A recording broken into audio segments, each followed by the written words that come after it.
Hello, and welcome to Citi's third quarter 2022 earnings call with the Chief Executive Officer, Jane Fraser, and Chief Financial Officer, Mark Mason. Today's call will be hosted by Jen Landis, Head of Citi Investor Relations. We ask that you please hold all questions until the completion of the formal remarks, at which time you'll be given instructions for the question and answer session. Also, as a reminder, this call is being recorded today. If you have any objections, please disconnect at this time. Ms. Landis, you may begin. Thank you, operator. Good morning, and thank you all for joining us.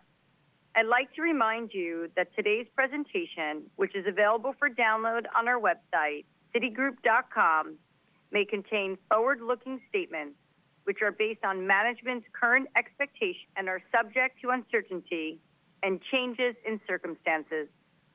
Actual results may differ materially from these statements due to a variety of factors, including those described in our SEC filings. With that, I'll turn it over to Jane.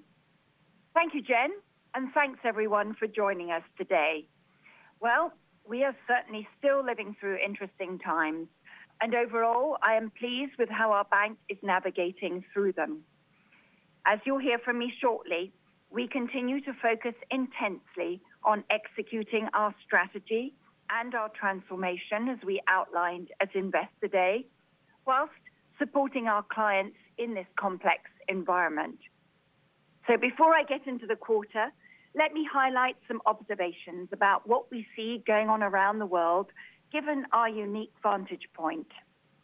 The global macro outlook that we shared with you over the last couple of quarters has been borne out. There is accumulating evidence of slowing global growth, and we now expect to experience rolling country-level recessions starting this quarter. The severity and timing of these recessions depend where in the world you are, although persistently high inflation is driving a global softening of consumer demand for goods. In the Eurozone and the UK, the supply shocks are most severe. Growth prospects have deteriorated sharply, and headline inflation is running at nearly 10%. All eyes are on this winter's weather forecast and the energy supply. The US economy, however, remains relatively resilient. So while we are seeing signs of economic slowing, consumers and corporates remain healthy, as our very low net credit losses demonstrate. Supply chain constraints are easing, the labor market remains strong, so it is all a question of what it takes to truly tame persistently high core inflation. Now, history would suggest that that will be quite a lot, and for some time. Therefore, we could well see a mild recession in the second half of 23. We believe the U.S. economy is well positioned to withstand it, all else being equal in the geopolitical arena, that is. Finally, in Asia, we continue to be concerned with China's COVID lockdowns, which took a bigger bite out of economic activity than anticipated, exacerbated by a lack of intensified macro stimulus. It is geopolitical risks and rates that dominate discussions with our corporate clients worldwide, and I'd say we're more focused on market liquidity generally and counterparty risk than our credit risk in the near term. Nonetheless, we are planning conservatively and we are prepared for all environments. Against this backdrop, today we reported net income of $3.5 billion, EPS of $1.63, and an ROTCE of 8.2%.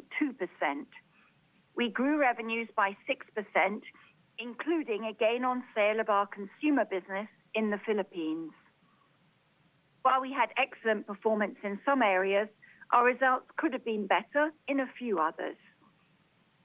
Services delivered another very strong quarter.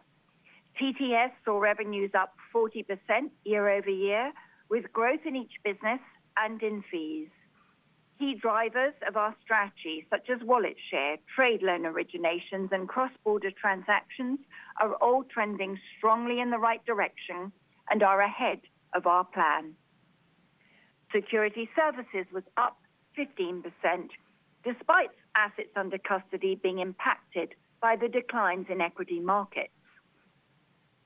We have onboarded over $1 trillion in AUC and AUA since the beginning of the year, and we're seeing good momentum in issuer services in particular. Markets, on the other hand, came in lower, with revenues down 7%. In fixed income, we matched last year's particularly good showing through our long-standing strength in FX, offsetting a weaker quarter in spread products. In equities, reduced activity in derivatives, which is a core part of our platform, led to lower revenues compared to last year's exceptional performance. And we continued to optimize RWA in markets consistent with our strategy. Banking was the business most adversely impacted by the macro environment across the industry, with geopolitics and fears of recession significantly reducing deal flows and the appetite for M&A. We continue to invest in building out our teams for long-term growth opportunities, including healthcare, technology, and energy. And I'm really pleased with the high caliber of bankers who are attracted to both our platform and our culture. The environment for wealth management continued to be less than ideal. Our revenues were down only slightly and meaningfully up outside of Asia. Our strategy to capture the synergies with our businesses, such as the wealth referral initiatives between commercial banking, retail banking, and investment banking, is progressing well. We also continue to steadily attract new clients and increase the ranks of our client advisors, as you will see in our KPIs. Nonetheless, we are slowing the pace of some of the investments in this business, given the environment. U.S. personal banking further solidified its growth trajectory. Card sales, A&R, interest-earning balances, and customer acquisition all saw good growth, and we continued to increase digital uptake. Retail services joined branded cards in having double-digit revenue growth this quarter. Retail banking also grew, contributing to a 10% overall revenue increase for the business. As you can see in the presentation, our cost of credit reflects the quality of our loan portfolio in both ICG and PBWM. There were effectively no credit losses in ICG, and U.S. consumer NCLs remain well below the pre-COVID levels. Consumer loan growth, together with a worsening of our macroeconomic assumptions, drove a modest ACL build this quarter. While our expenses are elevated as we continue to invest in our businesses and in our transformation, we are managing them closely, and we remain on track to meet the full-year guidance. As you know, the transformation is a multi-year effort, and we're committed to meeting the expectations of our regulators, given the paramount importance of safety and soundness.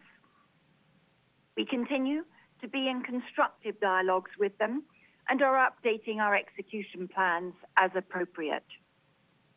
Stepping back, I'm generally pleased with the advances we're making in the key drivers of the strategy we laid out for you in March. And these are laid out on page 3. We're seeing good momentum in realizing client synergies and in attracting talent to grow the franchise. In terms of simplification, we continue to make progress on the divestitures of our international consumer businesses and the elimination of their associated stranded costs. We closed the sale of the Philippines during the third quarter and are on track to close Bahrain, Malaysia, and Thailand during the fourth quarter. We also announced the wind down of our consumer franchise in the UK to focus fully on the wealth franchise there. I would also note we're ahead of our plan in our Korean consumer wind down. We continue to shrink our operations in and exposure to Russia. To be clear, our intention is to wind down our presence in that country. In August, we announced the wind down of our consumer and local commercial banking businesses. While we have been supporting our multinational clients in Russia, we are now informing them that we will be ending nearly all of the institutional banking services we offer by the end of the first quarter of next year. At that point, our only operations in Russia will be those necessary to fulfill our remaining legal and regulatory obligations. Turning to capital, we returned $1 billion to our shareholders through common dividends during the quarter, while buybacks continue to be on hold. We will keep evaluating that decision on a quarterly basis as, due to increasing regulatory requirements, we build our CET1 ratio to 13% or so by mid-next year, and that includes a management buffer of 100 basis points. We ended the quarter at a CET1 ratio of 12.2% as we actively managed our RWA usage throughout our lines of business. Lastly, our tangible book value per share increased to $80.34. So, the bottom line is that while the environment is a challenging one, and we expect it will remain so, we continue to focus relentlessly on executing the strategy we presented to you at our Investor Day and on making steady progress. Now, I'd like to turn it over to Mark, and then we'd be delighted, as always, to take your questions. Thank you, Jane, and good morning, everyone. I'm going to start with the firm-wide financial results, focusing on year-over-year comparisons for the third quarter, unless I indicate otherwise, and spend a little more time on expenses, credit, and capital. Then I will turn to the results of each segment and end with full year 2022 guidance. On slide 4, we show financial results for the full firm. In the third quarter, we reported net income of $3.5 billion, an EPS of $1.63, with an ROTCE of 8.2% on $18.5 billion of revenues.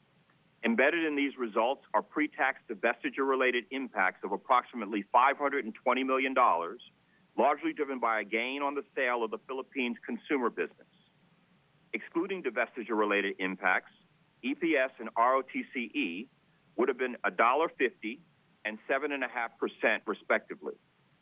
In the quarter, total revenues increased 6% on a reported basis. Excluding divestiture-related impacts, revenues were down 1% as growth in net interest income was more than offset by lower non-interest revenues. Net interest income grew 18%, driven by the impact of higher interest rates across the firm and strong loan growth in PBWM. Non-interest revenues were down 12% on a reported basis and 28% excluding divestiture-related impacts, largely reflecting declines in investment banking, markets, and investment revenues in wealth. Total expenses of $12.7 billion increased 8% and 7% excluding divestiture-related impacts, largely driven by transformation, inflation, and other risk and control initiatives. Cost of credit was $1.4 billion, driven by net credit losses of approximately $900 million and an ACL build of approximately $500 million, primarily driven by loan growth in PBWM. At the end of the quarter, we had $18.7 billion in total reserves, with a reserve to funded loan ratio of approximately 2.5%. On slide 5, we show net interest income, loans, and deposits. In the third quarter, total net interest income increased by approximately $600 million on a sequential basis and approximately $1.9 billion on a year-over-year basis across the firm, driven by higher interest rates, management of deposit repricing, and loan growth in PBWM. Average loans were down by approximately 2%, largely driven by the impact of foreign exchange translation and lower balances in legacy franchises. Excluding FX, loans were largely flat, and average deposits were down by approximately 2%, largely driven by declines in legacy franchises and the impact of foreign exchange translation, partially offset by the issuance of institutional CDs as we continue to diversify the funding profile of the bank. Excluding FX, deposits were up roughly 1%.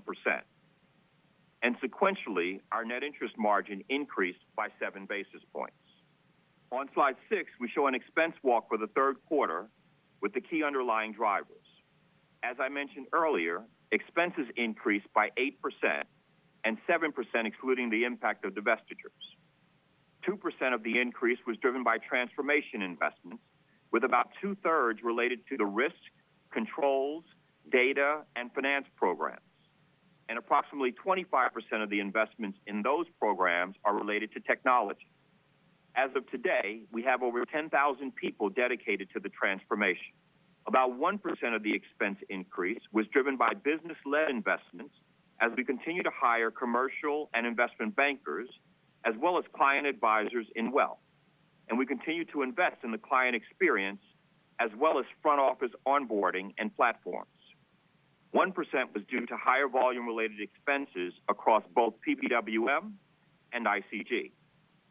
And approximately 3% was driven by other risk and control investments and inflation, partially offset by productivity savings and the impact of foreign exchange translation.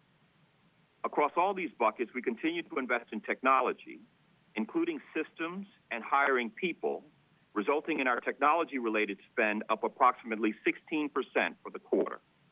On slide 7, we show key consumer and corporate credit metrics.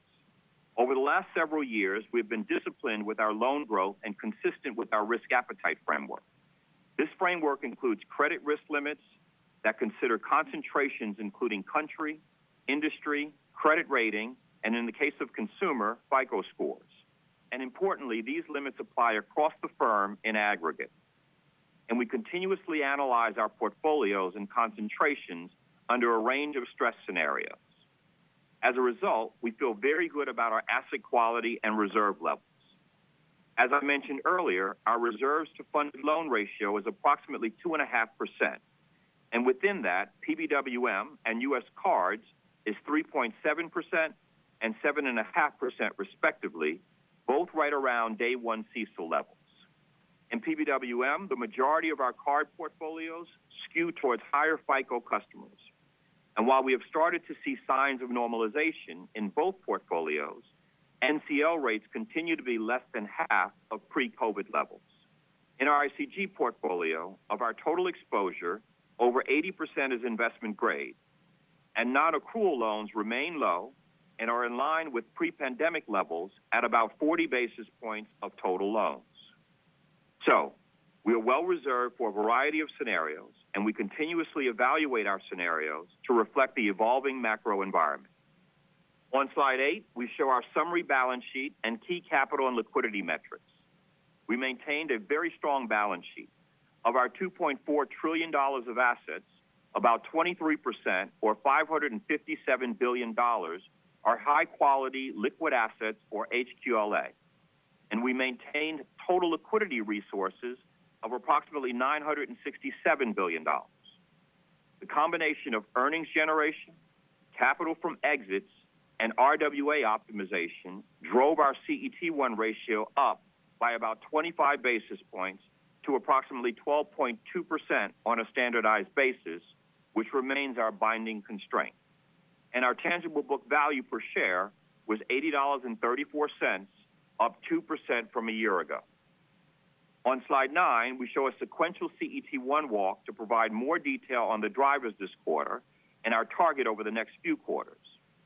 First, we generated $3.2 billion of net income to common, which added 27 basis points.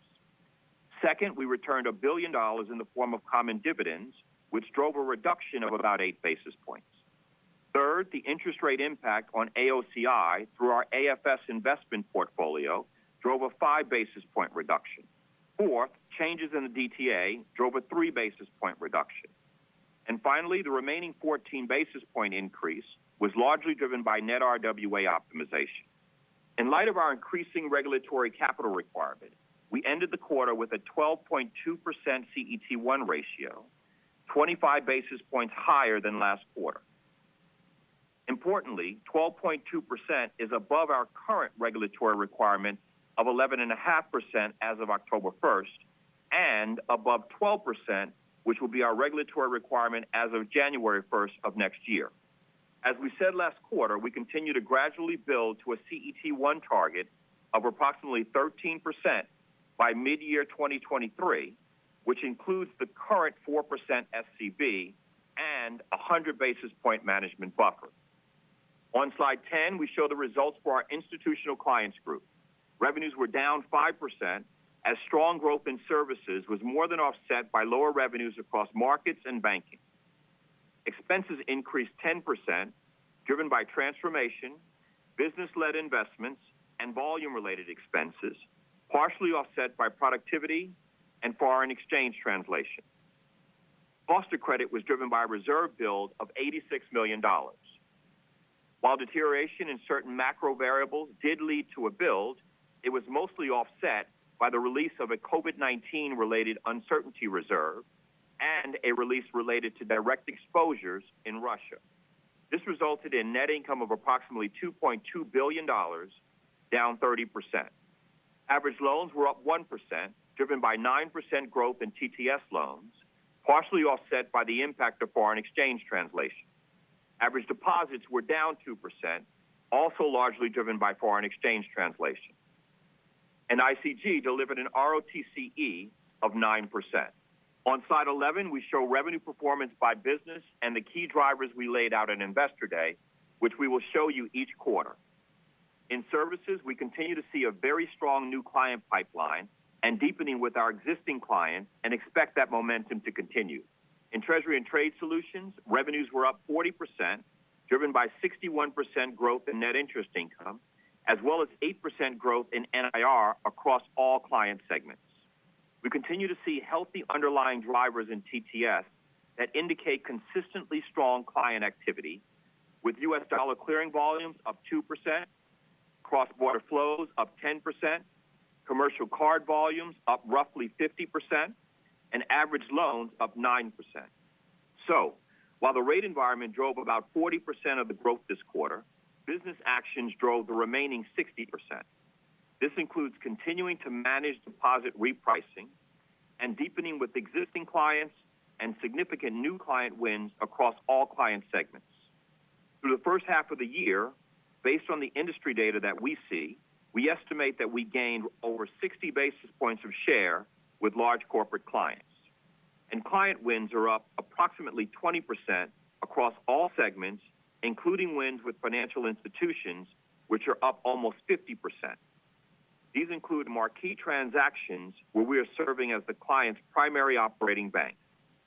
In addition, so far this year, we've onboarded approximately 5,800 suppliers, and we recently launched our innovative sweep product in the U.S. and Asia, which allows clients to connect their liquidity and funding to their operating flows 7 days a week. In security services, revenues grew 15% as net interest income grew 73%, driven by higher interest rates across currencies, partly offset by a 6% decrease in non-interest revenue due to the impact of market valuations. We continue to be pleased with the execution in security services as we onboarded approximately $1 trillion of assets under custody and administration so far this year from significant client wins, and we feel very good about the pipeline of new deals. And we estimate that we have gained about 60 basis points of share in security services through the first half of this year, including in our home market. As a reminder, the services businesses are central to our strategy and are two of our higher returning businesses with strong linkages across the firm. Markets revenues were down 7%, largely driven by spread products, equities, and RWA actions as we continue to focus on returns. Fixed income markets revenues were up 1% as strength in rates and FX was largely offset by continued headwinds in spread products. And through the first half of the year, we gained approximately 40 basis points of share. Equity markets revenues were down 25%, primarily reflecting reduced client activity in equity derivatives relative to a very strong quarter last year. The actions we took to optimize RWA in markets are in line with the strategy we discussed at Investor Day, and we are making solid progress on our revenue to RWA target so far this year. And finally, banking revenues, excluding gains and losses on loan hedges, were down 49%, driven by investment banking, as heightened macro uncertainty and volatility continue to impact client activity. Also, embedded in the results is an impact of approximately $110 million related to marks on loan commitments and losses on loan sales. So overall, while the market environment remains challenging, we feel good about the progress we are making as we continue to deepen existing client relationships as well as acquire new clients. Now turning to slide 12, we show the results for our personal banking and wealth management business. Revenues were up 6% as net interest income growth was partially offset by a decline in non-interest revenue, driven by lower investment fee revenue in wealth and higher partner payments in retail services. Expenses were up 13%, driven by transformation, other risk and control initiatives, business-led investments, and volume-driven expenses, partially offset by productivity savings. Cost of credit was $1.1 billion, which included a reserve build primarily driven by card volume growth.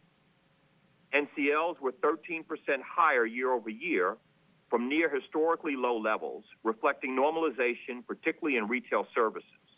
Overall, we continue to see strong credit performance across portfolios. Average loans grew 5%, driven by strong growth across branded cards, retail services, and retail banking.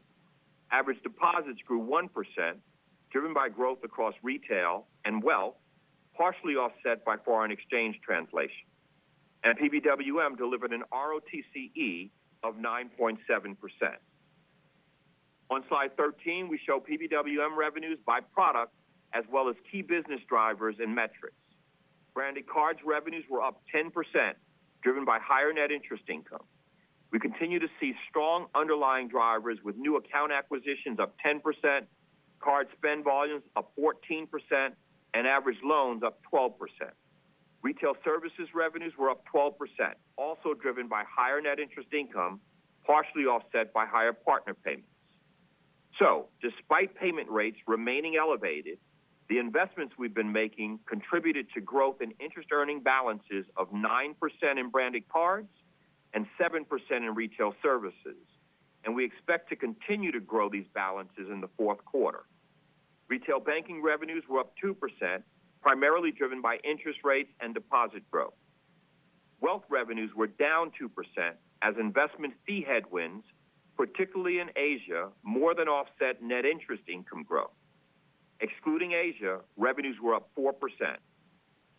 Client advisors were up 5%, and we are seeing net new investment inflows and strong new client acquisitions across our wealth business, with new clients in ultra-high net worth and wealth at work up 7% and 27% respectively for the quarter. And we're also leveraging our retail network, which has driven almost 50,000 wealth referrals so far this year.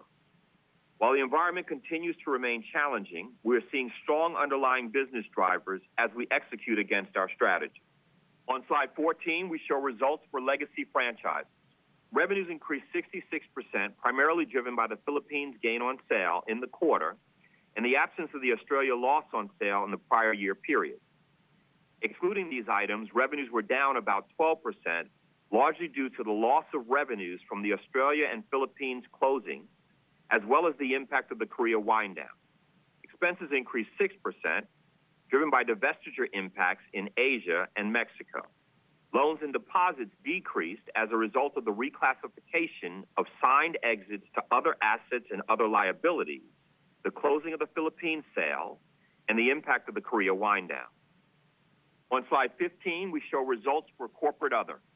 Revenues increased, largely driven by higher net revenue from the investment portfolio, partially offset by the mark-to-market on certain derivative transactions. And expenses were down. On slide 16, I'll briefly touch on our full year 2022 outlook. With one quarter remaining in the year, we continue to expect full year revenues to be up in the low single-digit range, excluding divestiture-related impacts. And within that, we continue to see a shift with higher net interest income offset by lower non-interest revenue. So, for the fourth quarter, we expect net interest income, excluding markets, to be up in the range of $1.5 to $1.8 billion year over year.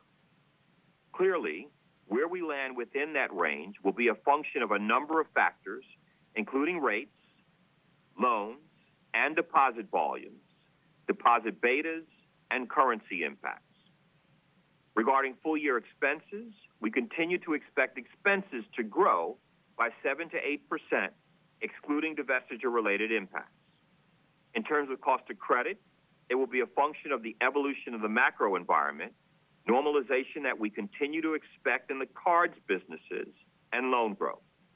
And keep in mind that loan growth tends to be higher in the fourth quarter versus the third, given typical holiday spending.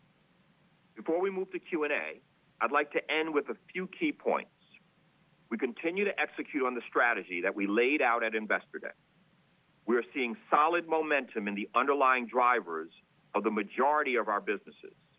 And as we said at Investor Day, the financial path will not be linear, but we are confident we can achieve our medium-term targets in a variety of scenarios. And with that, Jane and I would be happy to take your questions. Thank you. At this time, if you would like to ask a question, please press star 1 on your touch-tone phone. You may remove yourself from the queue at any time by pressing star 2. Once again, that is star 1 to ask a question. Please note that in the interest of time, we are asking that you please limit yourself to one question and one related follow-up only. We will now pause for a moment to allow questions to queue. Thank you. Our first question will come from Glenn Schorr with Evercore. Your line is now open. Hello. Thanks very much. So definitely good performance out of TTS.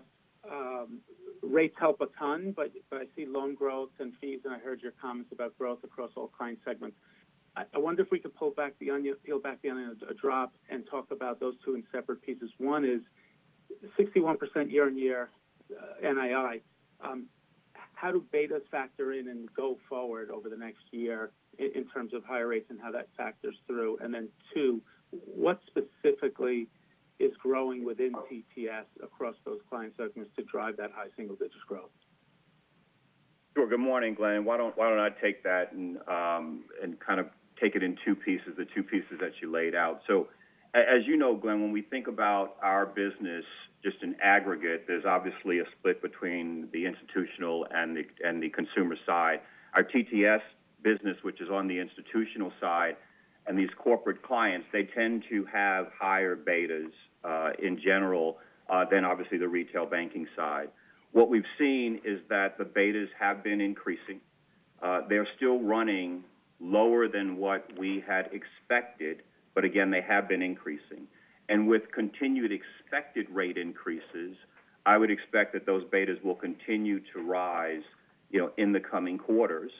We have been actively managing deposit pricing and repricing with our clients on an ongoing basis. You know that this is more than just a deposit-taking business. This is a business where we are looking to manage the operating accounts of our clients and bring the breadth of what we offer in our franchise to them. And so that's the type of conversation we've been having with them, and we'll continue to do that with an eye towards growing the volume of deposits with both the existing as well as with new clients. And so we again expect to see betas rise, but also expect to see continued contribution to the NII. The other aspect of your question is what else has been driving the activity. I mentioned a couple of those things, so it's not just deepening with existing clients, but it's also onboarding new clients. We've seen cross-border transaction value up about 10%. The commercial card spend is up meaningfully. Trade originations are up 27%. And so a lot of active engagement with our clients. We've been winning new mandates. We've seen an uptick in client wins up about 20%. And we've been gaining share, across those client segments. And so hopefully that gives you a little bit of examples of where the benefits or momentum is coming from. On the NIR side, the NIR growth of 8% is driven really by the cards, the payments, and receivables, as well as trade. And I just jump in and say I think there's a bit of a myth at the moment that the global environment is detrimental to activity. We see quite the opposite. Volatility is something in which we're very active in helping our multinational clients around the world manage. The local footprint we have and the global network we have is a tremendous asset right now. So we're seeing a lot of positive momentum, which may not always be intuitive to everyone, but I think it's what makes the network the crown jewel of Citi. No doubt. I appreciate all that. Quick one on markets. Not quite as good as peers, but that comes and goes. I know that's a function of last year was really strong. It's a function of mix in any given quarter. What I really want to focus on is your comments on RWA optimization. What specifically are you doing? I know it's in the banking book, but I did see you taking down your capital call and redemption facility line. But in markets, what are you pulling back on RWA? Just which pieces of that business find that interesting? Sure. So Glenn, you'll remember at Investor Day, we talked not only about RWA optimization broadly, but specifically as it relates to markets. And we talked about the idea of increasing our revenue to RWA ratio for markets to about 5.5 over the course of that Investor Day period. So we've been actively working across the markets business in equities, in fixed income, in spread products, and looking for opportunities where there are low returning uses of RWA to either increase the returns on that or to actually kind of exit it. And that includes a host of different structures. It includes working with clients to post additional collateral in some instances, and other types of structures like that improve the RWA, including hedging and, like I said, posting collateral and taking a look at margin that we have and ensuring that we are, in fact, getting the most for that use of RWA. Thank you. Our next question will come from John McDonald with Autonomous Research. Your line is now open. Yes, hi. Thanks for taking my question. Mark, wanted to just clarify what I think the expense guide is for fourth quarter. It seems like that the guidance for the full year implies a fourth quarter step up to maybe 12.8 and change from 12.7.5 this quarter. Is that the right read? A little bit of a step up in the fourth quarter, and is that just a pull through of investments, and what would be driving that? Yep. So again, the guidance on full year expenses hasn't changed. It's the 7 to 8% ex the impact of divestitures. That would imply a bit of an uptick there. It is on the heels of the continued investments that we're making, and that flowing through, as well as how revenues kind of play out and the associated compensation activity that goes along with that. So nothing extraordinary and consistent with the guidance given. Okay, and I know it's too early to give formal guidance for next year, but if we look at the Investor Day slides, it seems to imply that expenses go up for a few years until you get to the medium term. Is that the right read? And when I annualize where you'll be exiting the fourth quarter here, it implies that a $51 billion or so next year as a starting point. I mean, is it fair when I read the Investor Day slides and think about your investments that directionally expenses probably do go up next year? John, I'd say, as you know, right, we'll give guidance for 2023 next quarter. But I think if you think back to the Investor Day and you think about some of the things that we just commented on with regard to our services business, we'd expect to see, continued tailwinds as it relates to net interest income. We would expect to get to the heart of your question that we will continue to invest in the franchise, in the transformation, that would obviously peak. And then we would start to see the benefits start to play out from that in that medium-term period. And so, yes, you can probably expect some type of a tick up, but I'll give you more details on that when we talk about the 23 outlook in the next quarter. Thank you. Our next question will come from Erica Manjarian with UBS. Your line is now open. Hi, good morning. Good morning. Thank you. I just wanted to take a step back. Your 11 to 12% medium-term ROTCE target had contemplated an 11.5 to 12% CET1 versus the 13% that you're targeting to by mid-year next year. Also, that you laid out on that same slide that you're targeting 2% Fed funds over the medium term, which seems kind of cute right now. So I guess I'm wondering your confidence in as you said, you're confident you can hit medium-term targets even with this, creep in capital. Is it really that shift in the rate environment that's helping you get there despite the higher denominator? So thank you for the question. And look, I think there are a couple of things to kind of think back on that still hold true, which is, the strategy that we've built, I think, is a resilient strategy. And it really spoke to top-line momentum that we expected, not just through rate increases, but also through share gains and also through the business-led investments that we're making and better leveraging the synergies and linkages across the franchise. All of those things still hold true to the top line. You're right, the Fed funds assumption has changed. Back in March, I think we all were looking at a Fed funds rate at the end of the year that was closer to 1.5 or so. And so now here we are with the hikes that we've seen and looking at something certainly north of 4.5. And so that's changed meaningfully. But there are a number of other drivers that contribute to achieving that return, including it's the medium term, so call it 3 to 5 years, I think is how we characterized it, and starting to see some of the benefits from the transformation investments that we're making. To your point on capital, we are building to the 13%. Remember, that is a byproduct of a 4% SCB for this particular CCAR cycle. And the strategy that we describe includes a mix in our shift of revenues and earnings over time, a mix towards more stable PPNR and more fee revenues that will contribute to, I think, a balance sheet and a mix that is certain that generates fewer losses, stress losses, than our balance sheet might today. So the contribution of those things we think will drive that return target that we've set, and we still remain confident about that. Now, with that said, there are unknowns that are out there. I just spoke to many of the nobles. And so what happens with further capital requirements in the current regulatory regime and what have you is hard to predict. But we'll manage to that as we learn and know more about it. Got it. And my follow-up question is, given Citi's valuation on book, I think your current and prospective shareholders are waiting for buybacks to potentially return.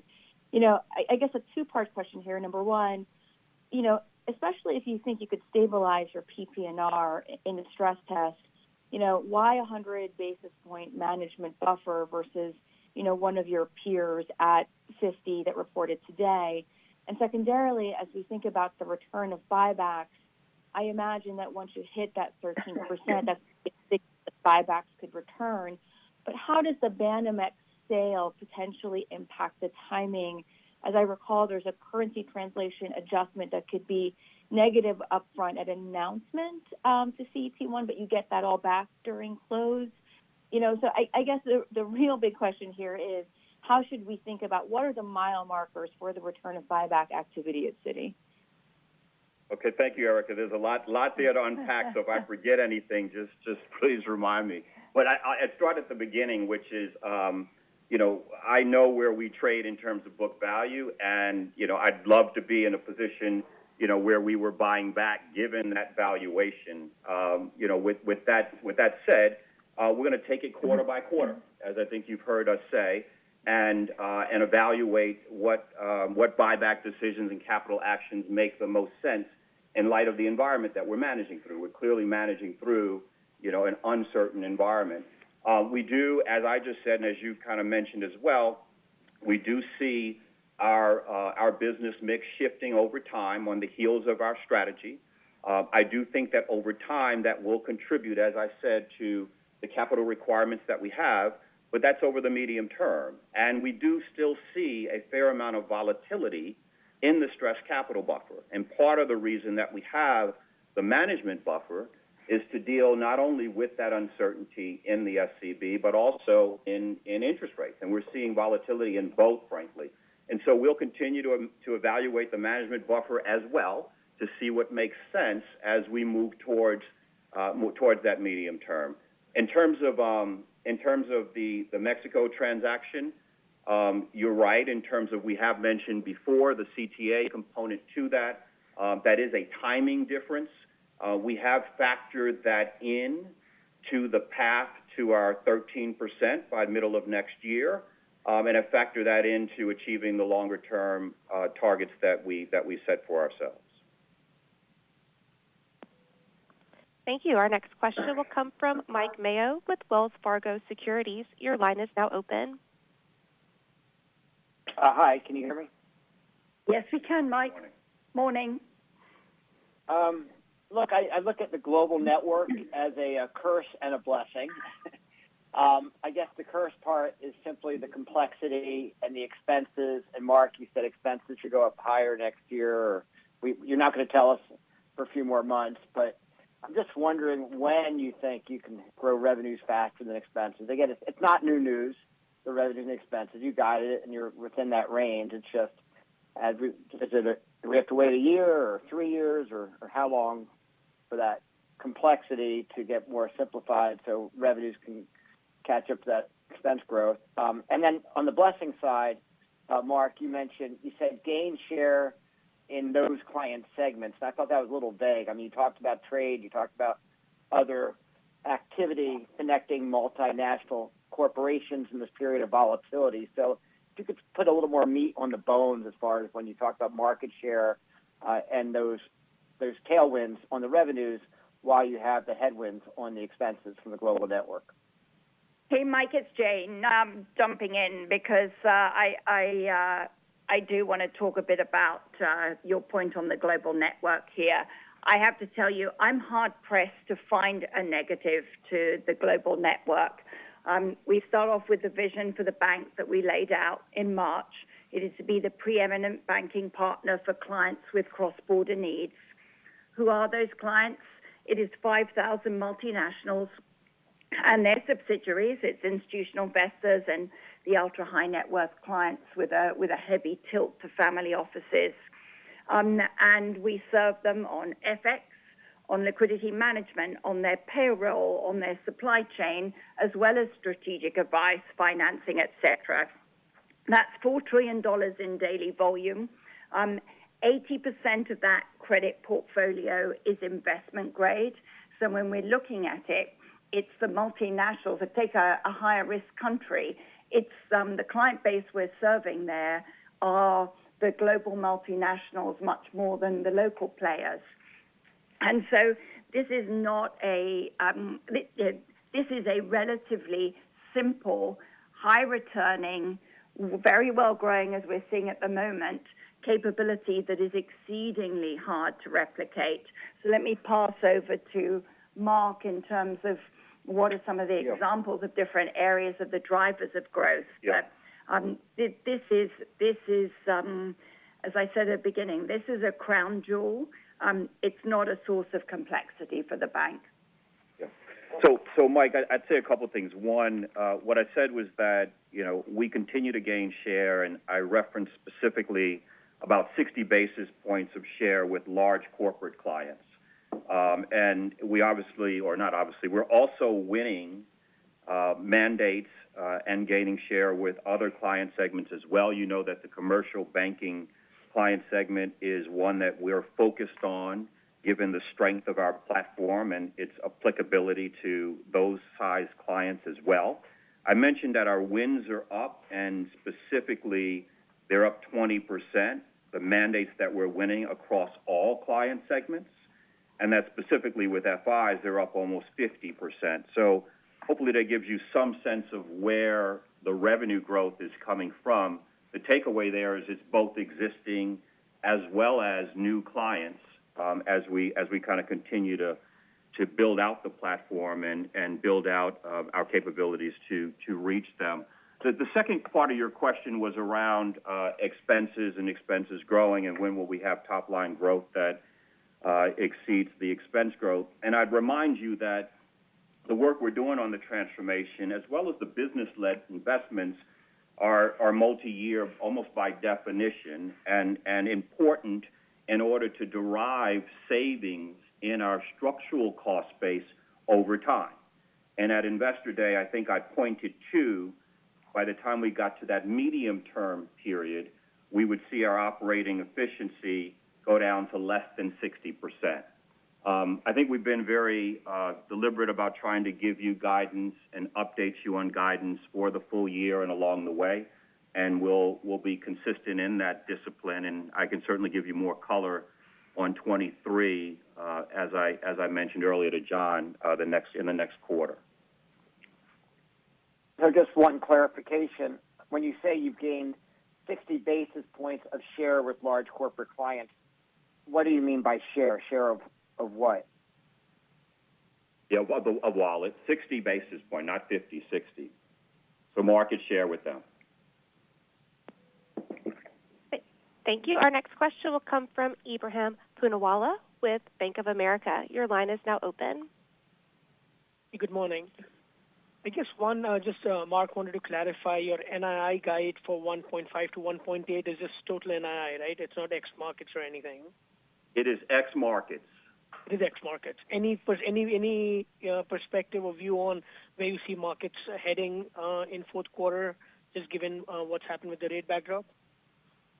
I very intentionally don't forecast markets NII. In a rising rate environment, you would normally see the markets NII come down. It tends to be liability sensitive.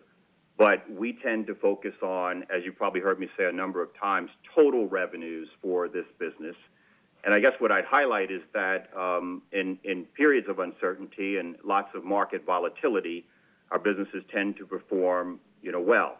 And so we'll see how the fourth quarter plays out. There's obviously some seasonality to it that has taken place historically, and so we'd have to kind of factor all those things in. But we'll have to see how it further evolves. Thank you. Our next question will come from Betsy Graseck with Morgan Stanley. Your line is now open. Hi. Good morning. Good morning. Hey, Betsy. Hi. Just two things. One, just another question on the expense side. I just wanted to follow up with regard to, Mark, I think the stranded costs that you had talked about at the Barclays conference. And I'm wondering if I got the message right there, which is when you exit the consumer businesses, there's 25% that is generally managed through a TSA, so it's a service agreement, and that expense will come off over time. And then there's another 25%, which is likely not to come off. Is that fair, or is there a different message that I'm missing on that? Yeah, that's not fair. But I appreciate the ask for clarity. So I bucket into three buckets. So one is, when we do these transactions, both Jane and I have deep experience, in this. We tend to see about half of the costs go away to the buyer. So when we do the transaction, when we do the sale, as you pointed out, about 25% is often in place as part of a transition service agreement. And so there's revenues that we get paid to offset that expense until things have totally transitioned, and then that goes away. And then the third bucket is what I call potentially stranded cost, and what Jane calls not stranded costs, right?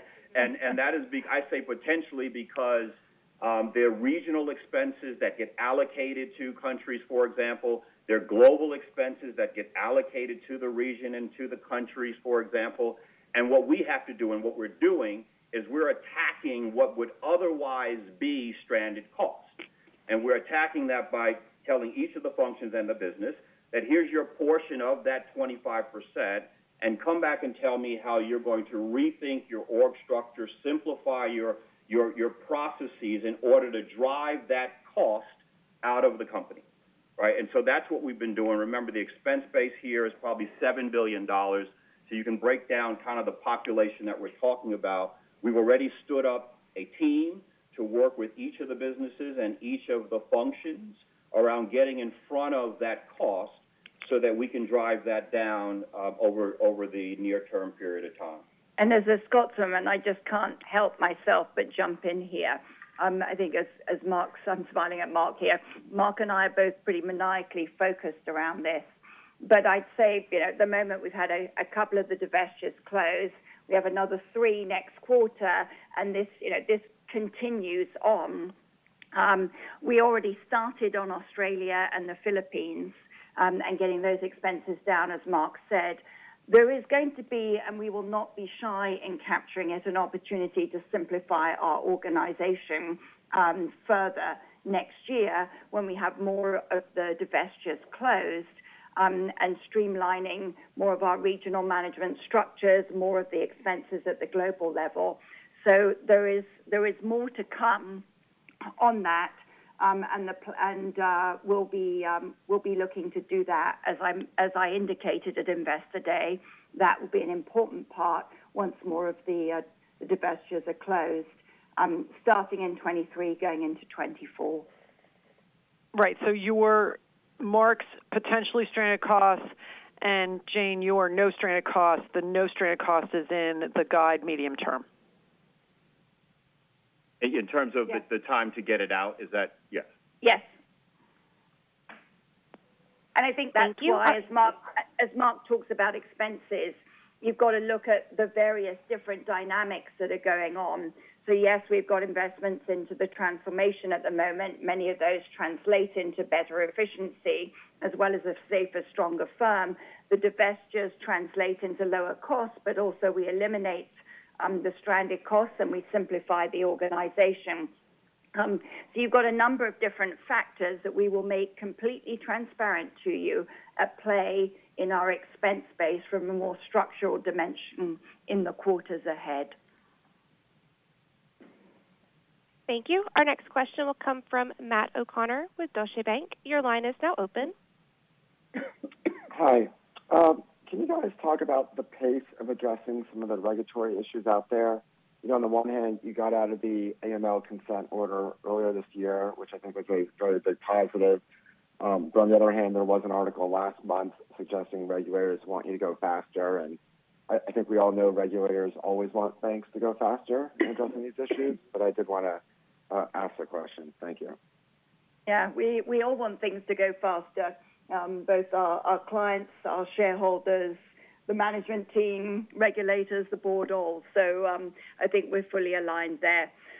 Maybe if I take a step back on this one, transformation's our number one priority. It will be a multi-year journey, and prioritizing safety and soundness as a very important global bank is a non-negotiable for all of us. You know, where are we? I think we were delighted to see the AML consent order get closed with the OCC. We continue to work on the regulatory orders we have.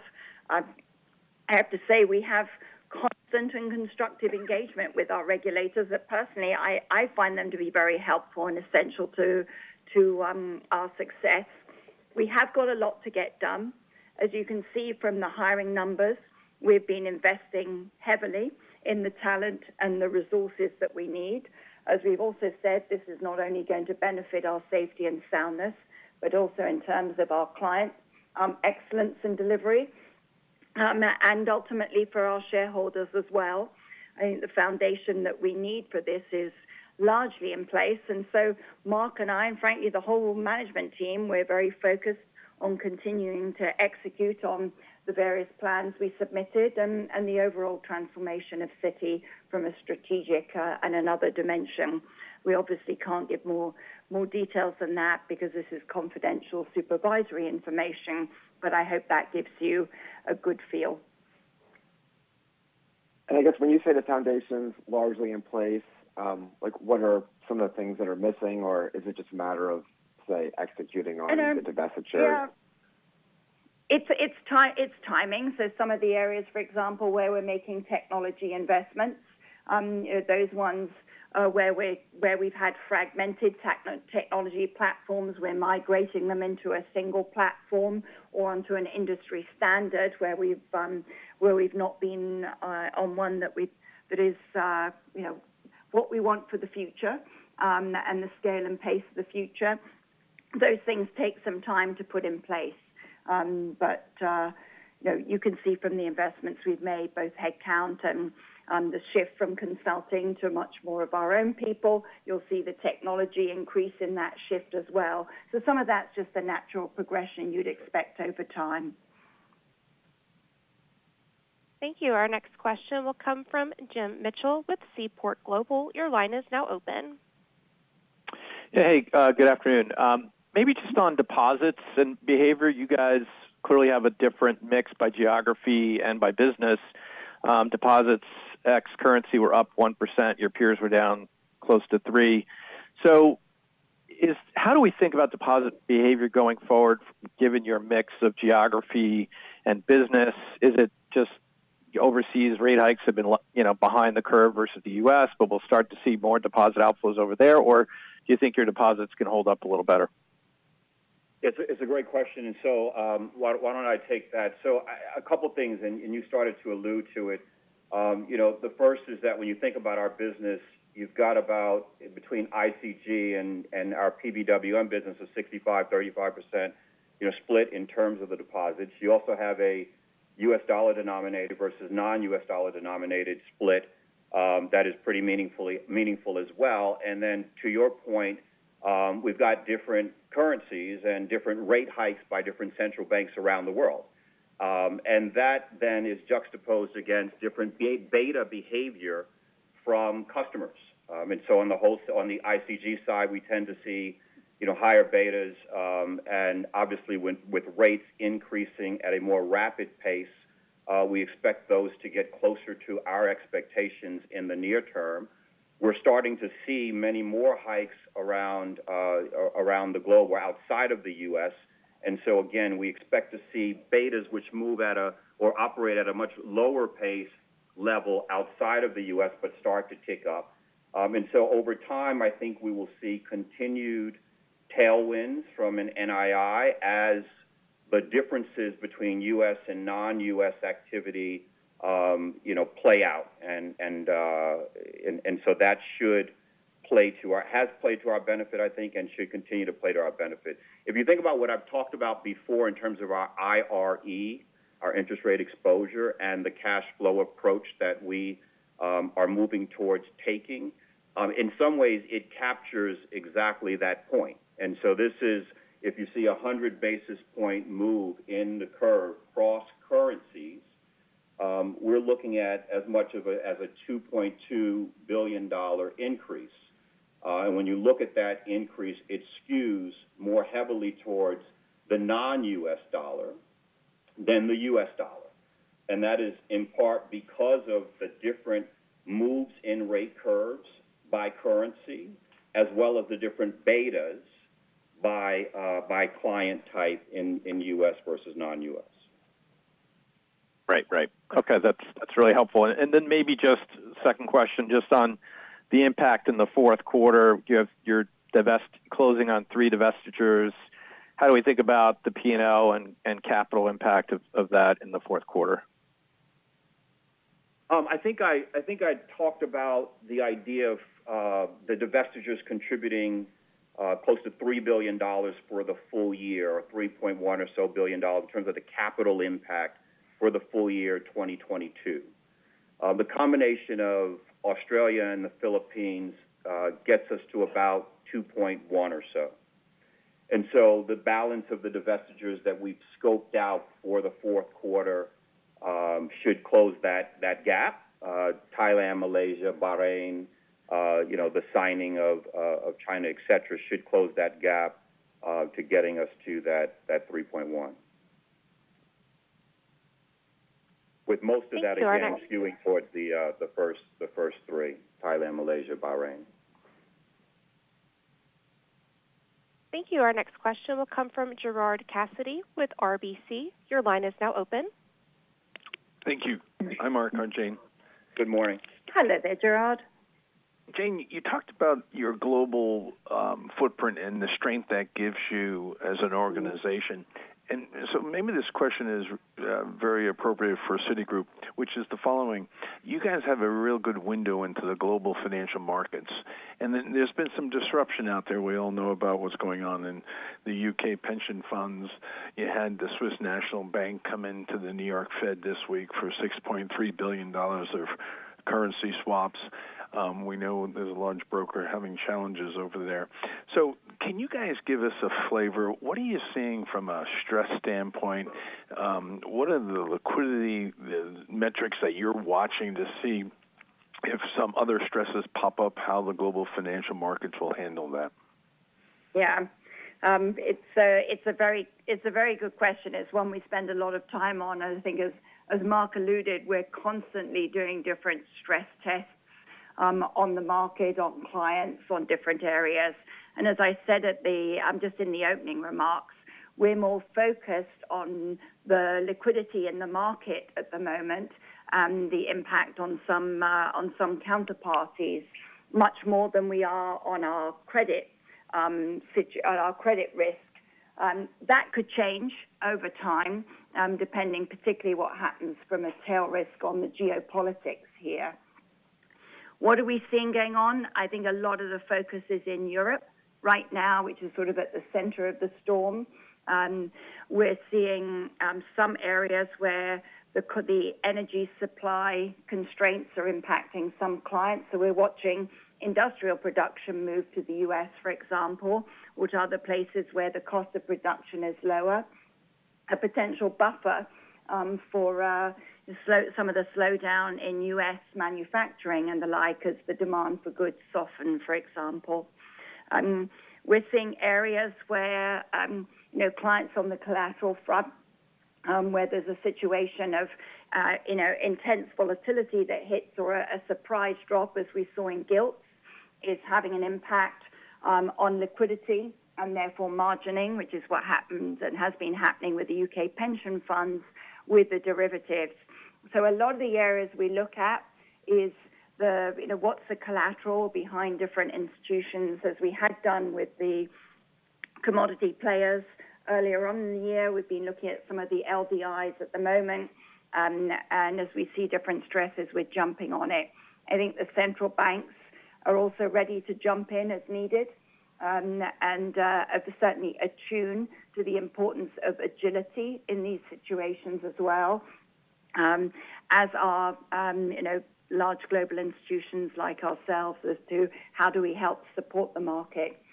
The benefit for our bank is because we're in a strong position on all of our, capital, on liquidity, on balance sheet, and the credit portfolio, as you can see, is extraordinary at the moment. 0 losses in ICG this quarter. Again, we're in a position to be able to jump in and play an important role.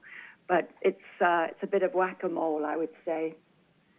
Very good. And then, Mark, just as a follow-up, you touched on your investment banking numbers and your markets numbers. And, yes, investment banking for everybody has been a struggle, obviously, this year.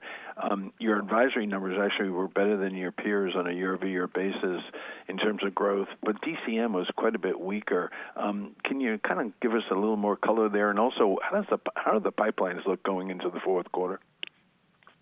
Yeah, sure. So, look, as we've all seen, the wallets have been under, meaningful pressure year over year, down more than 50%.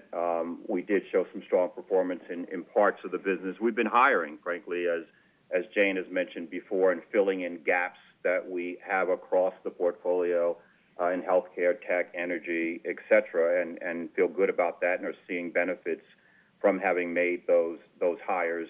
DCM is really more of a function of low deal volume pretty much across the board. And there really isn't a whole lot, more to it than that. But as you know, investment banking is part of the strategy that we discussed at Investor Day, and a key part at that. And we'll continue to invest in it and ensure we're getting the productivity out of it that the investment warrants. But really not a whole lot more in DCM beyond the low deal volume across the board. Thank you. Our next question will come from Vivek Juneja with J.P. Morgan. Your line is now open. Thanks for taking my questions. A couple of questions for you. Firstly, Mark, just want to clarify, you said NII ex markets to be up $1.5 to $1.8 billion year-on-year in the fourth quarter. You were up $1.9 billion year-on-year in the third quarter. Given that there have been more rate hikes during the quarter and even later in the quarter, any color on what's driving that slightly lower NII accretion rather than it actually being up at a faster pace?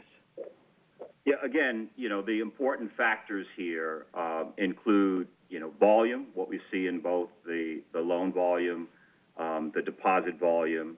and obviously, betas and how betas play out. And we talked about the idea that with the higher frequency and level of rate increases, that's going to put pressure on the beta in terms of seeing it increase across the board. And then the third factor is rates and what happens with rates and the timing for which that happens, right? When that happens, matters, in the quarter in terms of whether you see that benefit in it or in subsequent quarters. And so those are the factors that drive that range that I've given you. And it's across both the PBWM portfolio as well as how it plays out in TTS. And, given the world we're managing through, quantitative tightening and the like, and I think the other factor is obviously FX and how that plays out. So those are the main drivers, Vivek, and the range reflects, any variety of ways that they could play out, in the quarter. Okay. Completely different question for both of you. Security services, you talked about $1 trillion in new business wins, seems to be doing really well. Any color, if you can remind us on which client segments you're seeing this in? And I remember you saying on the call that it's domestic also, but any more color into where you're growing and where you're seeing all this?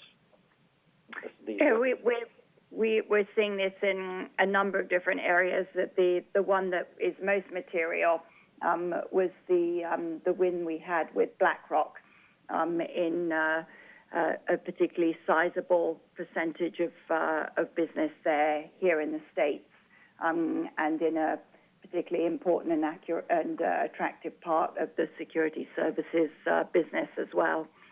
But we have been winning some sizable business across the board, and part of this I think comes from the fact that we're able to link the pre and post trade together. We're able to drive a lot of efficiencies for our clients, and bring some insights that some of the other players are not able to do in helping them manage and get competitive advantage in their businesses. So we're an attractive one from that. Mark, anything else? The only thing we're very pleased with the growth here and the win mandates that we've been seeing across the board, but particularly in the U.S., as Jane highlights. And, some of it is a rate benefit, but a good portion of it is, again, those new mandates, those new additional assets that we're bringing in.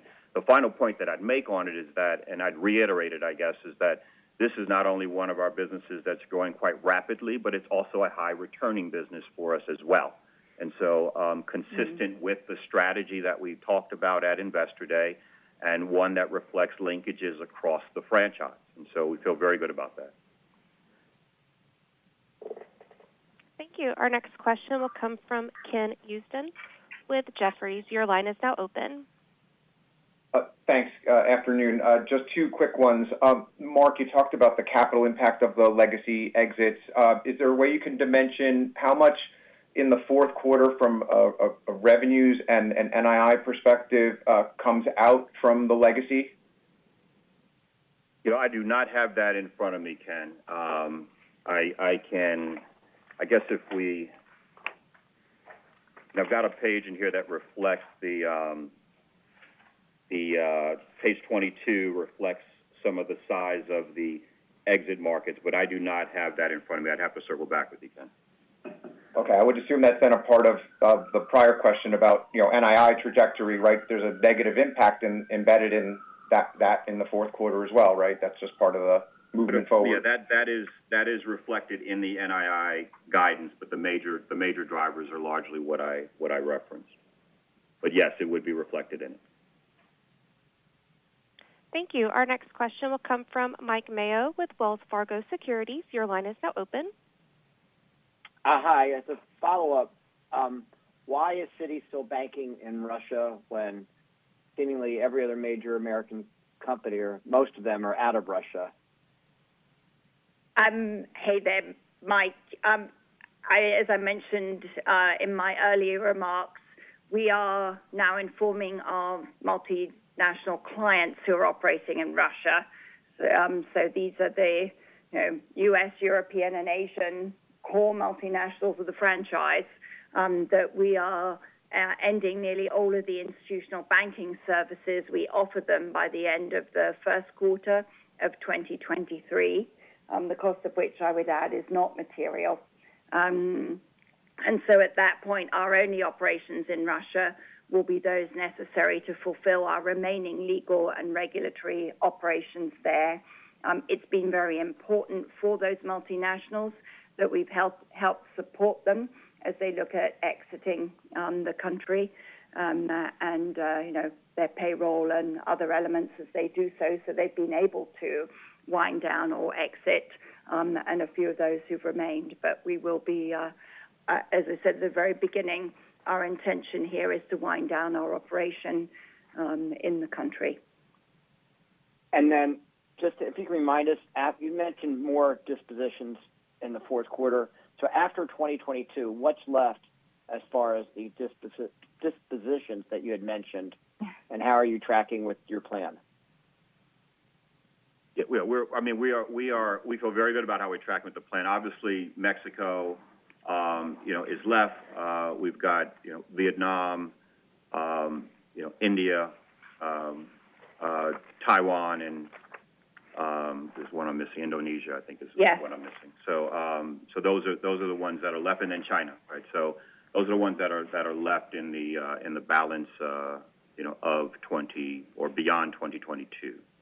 And I think those ones, again, a couple of them have been, rather than ones that you have a legal day 1, legal day 2 on, it's all a close in one go on both, which is why a couple of them are later than we had originally thought.